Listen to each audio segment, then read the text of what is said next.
ভাইয়া আজকালকার যুগে তো পাঞ্জাবি পরে মেয়ে দেখতে যায়, তুই শার্টটা পর। আর শোন, তোর চোখে কিন্তু আজকে চশমাটা রাখবি না, চশমা ছাড়াই তোকে বেশি ক্লিক লাগে। নানু ভাই দেখো তো খালামণি তৈরি হয়েছে কিনা। আলামুল, তোমাকে দেখতে না অনেক লোক এসেছে। আমি অয়ন, ঢাকা একটা মাল্টিন্যাশনাল কোম্পানিতে জব করছি। This is the first time আমি কোনো মেয়ে দেখতে আসছি। ওদিকে ডাক পড়েছে তোদের। আপনারা যদি কিছু মনে না করেন, আমরা অনন্যার একটা আংটি পরাই নিতে চাই। আমাদের কোনো আপত্তি নাই। মা, তোমাকে না বললাম আগ বাড়িয়ে কিছু না করতে? তো কি করবো এখন, ওদেরকে কি না করে দিব?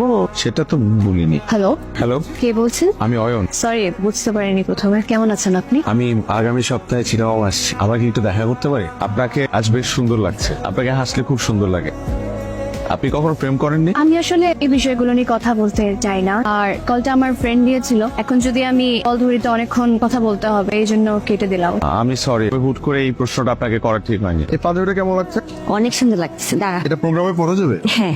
আসসালামু আলাইকুম, আমি অয়ন। বাবা, আমি অনন্যর বাবা। অনন্য আসলে একটা সিটি রেখে বাসা থেকে বের হয়ে গেছে যে। অয়ন, আমি আপনাকে অনেকবার বলার চেষ্টা করেও একটা কথা কখনো বলতে পারিনি, আমি একজনকে ভালোবাসি। অনন্যাদের বাসায় তোমরা কেউ ফোন দেবে না। আর মা, বিয়ের কথা আমাকে কখনো আর বলবে না। এক্সকিউজ মি, এটা আমার সরি। হ্যালো। হ্যাঁ হ্যালো। আফিফ, তুমি ফোন ধরো না কেন? আমি বাসা থেকে বের হয়ে গেছি। তোমাকে না আমি না করছি? তুমি তোমার বাসার ঠিকানা বলো। মাথা খারাপ হয়ে গেছে, আমি তোমাকে বাসায় নিয়ে যাবো। বাসা থেকে পালিয়েছে? সবই তো শুনলেন। আপনারা মেয়েরা এমন কেন? শুধুমাত্র নিজেদের কথা ভাবে। যদি বিয়েই না করেন তাহলে বিয়ের আগে কেন বলেন না? আপনি একটু ঠান্ডা হন তো, আমার কারোর কথা তো ভাবার দরকার নেই, কারণ আমার কারোর সাথে বিয়ে ঠিক হয়। আচ্ছা, আপনি এত সিরিয়াস হয়ে গেলেন কেন তখন? 2 বছর আগে আমার বিয়ে ঠিক হয়েছে। অ্যারেঞ্জ হলো, মেয়েটাকে আমি অনেক বেশি ভালোবেসে ফেলেছিলাম। কোন মানুষ সবকিছু জেনে আমাকে প্রশ্ন করতো, তোর বউ নাকি পালিয়ে গেছে। আমার ফিলিংস গুলো তো জেনুইন ছিল, তা আমি কেন মানুষের হাসির পাত্র হব? আপনি কি ওই মেয়েটাকে এখনো ভালোবাসেন? আমাকে দিয়ে আর এসব ভালোবাসা হবে না। আচ্ছা, আমরা তো প্রায় চলে আসছি। আপনারা কাকে কল দেওয়ার কথা ছিল? আসিফ, আমি চলে আসছি, তুমি সিআরবির সামনে দাঁড়াও। সিআরবি কিন্তু আমার বাসায় যেতেই পড়ে। আপনি চাইলে আমি আপনাকে নামিয়ে দিতে পারি। অয়ন, অনেক ধন্যবাদ আপনাকে। Best of luck. এইসব পাগলামির মানে কি? কোথায় তুমি খুশি হবো যে আমি ঢাকা থেকে চলে এসেছি? উল্টা এসবকে পাগলামি বলছো? আমার পক্ষে এখন বিয়ে করা সম্ভব না। 3 বছর প্রেম করেছো, তখন এসব মনে ছিল না? এই চলো, তুমি আমার সাথে চলো। কোথায়? বাসে সিনে তুমি ঢাকায় চলে যাবা। আমার পক্ষে এখন কিছু করা সম্ভব না। তোমাকে আর কষ্ট করা লাগবে না। আমি একা আসছি, একাই যেতে পারবো। কোন সমস্যা? 3 বছরের রিলেশন আমার। 3-4 মাস আগেও সব ঠিক ছিল। যে আমার ভার্সিটি শেষ হলো, অমনিও এমন করা শুরু করছে। এখন কি বাস পাবো? এখন পাবেন না, রাতে পাবেন। যেতে যেতে তো ভোর হয়ে যাবে। আম্মুকে ফোন করে তো আম্মু বান্ধবীর সাথে কথা বলতে যাবে। আপনি চাইলে আমি আপনাকে একটা হেল্প করতে পারি। ইরা হচ্ছে আমার বোন। ভাইয়া আমাকে সবকিছুই বলেছে। তুই একটা কাজ করে না, আপনি আমাদের বাসায় চল, তারপরে চিন্তা ভাবনা করে আন্টিকে একটা কল দিয়ে। এভাবে যাওয়া কি ঠিক হবে? আপনাদের বাসার সবাই কি ভাববে? তুই রাগ করে কোথায় চলে গেলি মা? আমি আমার একটা ফ্রেন্ডের বাসায় আসছি। আন্টি, আসলে হয়েছে কি, আমি ওকে যেতে দেইনি। এত রাতে একটা মেয়ে একা একা যাবে। ওর সাথে যে মেয়েটা আসছে, ওকে আগে কখনো দেখি নাই যে। তুমি ওর ব্যাচের সবাইকে চেনো না? মেয়েটা দেখতে সুন্দর। মা, তুমি আবার শুরু করলে। মা আমাদেরকে এখনো ছোট বাচ্চার মতোই টেক কেয়ার করে। আন্টি, আপনাকে আমার অনেক পছন্দ হয়েছে। ও কাল ঢাকায় চলে যাচ্ছে। আর 2 দিন থেকে যা। আমার বাসায় একটা ইম্পর্টেন্ট কাজ আছে। কার সাথে যাবা? ভাইয়া বাসে তুলে দিয়ে আসবে। তুই ঢাকা দিয়ে আয়। আমি তো পরশুদিন ঢাকা যাচ্ছি। মেয়েটা একা একা যাবে, দিয়ে আয় না। কোথায় গিয়েছিলি তুই? আপু, উনি আমার বান্ধবীর ভাই, ওকে দিতে আসছে। তুই আসিস না? তাহলে জাস্ট বড় ভুল হয়ে গেল বাবা। হাই, কেমন আছেন? ভালো, আপনি? ভালো। আজকের ব্যাপারটার জন্য সরি। আপনি তো কিছু করেননি, আপনার বাবা করেছে। আপনার মন ভালো হয়েছে এখন? আছে আর কি। মন বেশি খারাপ থাকলে বলবেন, একদিন আড্ডা দেবো একসাথে। আমি এইটাই বলতে চাচ্ছিলাম, একদিন দুইজন মিলে কফি খাবো। আপনি ঢাকায় আসার পর অনেক চুপচাপ হয়ে গেছে। তাকে যত ভোলার চেষ্টা করছি আরো বেশি মনে পড়ছে। 10-12 দিন হয়ে গেল, একটা ফোনও নেই। একটা কথা বলি, আপনার ভাগ্যে যে আছে সে আপনার হবেই, আর আপনার ভাগ্যে যে নেই সে আপনার হয়েও চলে যাবে। আপনি খুব সুন্দর করে কথা বলেন, আমরা কিন্তু ফ্রেন্ড হতে পারি। তো আমরা তো এখন বন্ধু হয়ে গেলাম, এখনো কি আপনি আপনি করে বলতে হবে? না, তুমি বলাই বেটার। বাবা সেদিন বললো তোমার যাকে পছন্দ তার সাথেই বিয়ে দিবে, কিন্তু কিভাবে বলবো আমার যাকে পছন্দ সে তোমাকে ভালোই বাসে না? আজকে আমাদের বন্ধুত্বের 1 মাস পূর্ণ হলো। ছুরি তো আনি নাই, কেক কাটবো কি দিয়ে? এটা দিয়ে ট্রাই করি। সিরিয়াসলি? হ্যাঁ, ডিফারেন্ট। ওকে। থ্যাংক ইউ বন্ধু, এত সুন্দর একটা জায়গায় আমাকে নিয়ে আসার জন্য।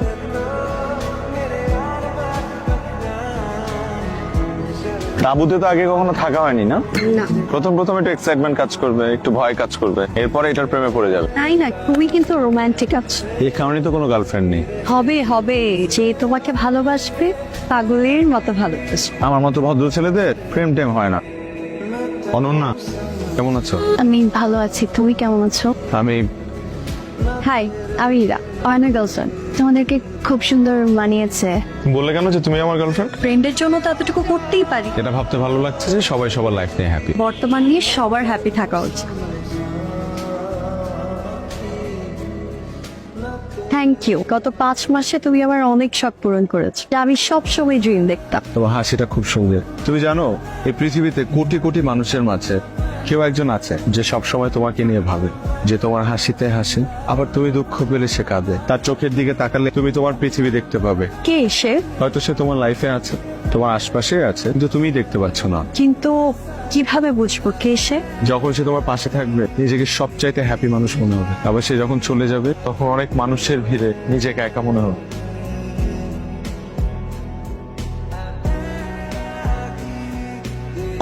শুনুন না, কি হলো আবার? একটু আগে আসিফ আমাকে কল করেছিল, কালকে দেখা করতে চায়। আমি না বুঝতে পারছি না কি করব। করো, দেখো কি বলে। আচ্ছা, আমরা কিন্তু সেম জিনিসটাই করবো। আচ্ছা, আমার অনেক বড় ভুল হয়ে গেছে, প্লিজ আমাকে ক্ষমা করে দাও। আমি আসলে তখন সিচুয়েশনটা বুঝে উঠতে পারি নাই। আসিফ ও হচ্ছে ডিয়ার ফ্রেন্ড, আপনাদেরকে দূর থেকে দেখলাম কথা বলছেন, তাই ভাবলাম এসে একটা হাই দিয়ে যাই। ঠিক আছে, কথা বলেন।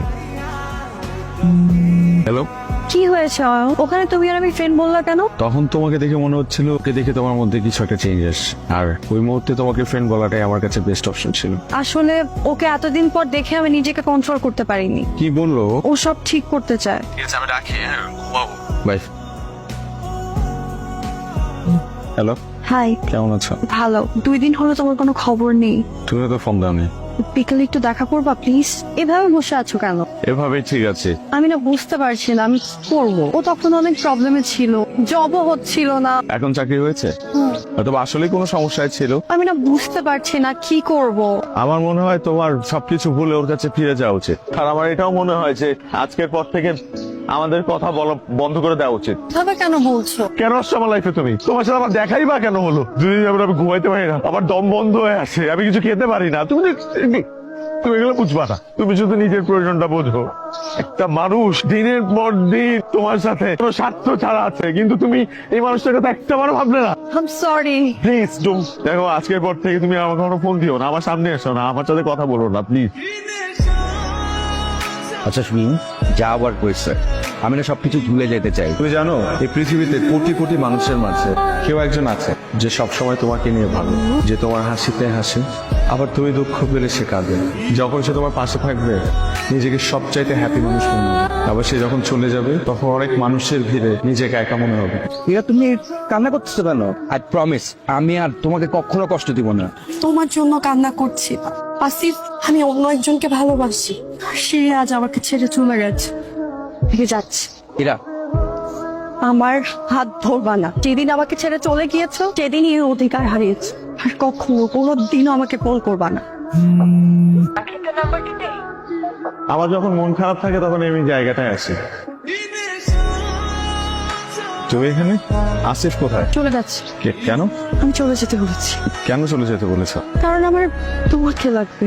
আমার মনে হয় আসিফ তোমার জন্য বেস্ট। আমার বেস্ট কাউকে না, আমার মতো একজনকে প্রয়োজন, যে আমাকে বুঝবে, পাশে থাকবে, কখনো ছেড়ে যাবে না। আমাকে দিয়ে এসব হবে না, তুমি আবারও আমাকে ছেড়ে চলে যাবে, আমি আবারও কষ্ট পাবো। যাবো না, তোমাকেও যেতে দিব না। I love you.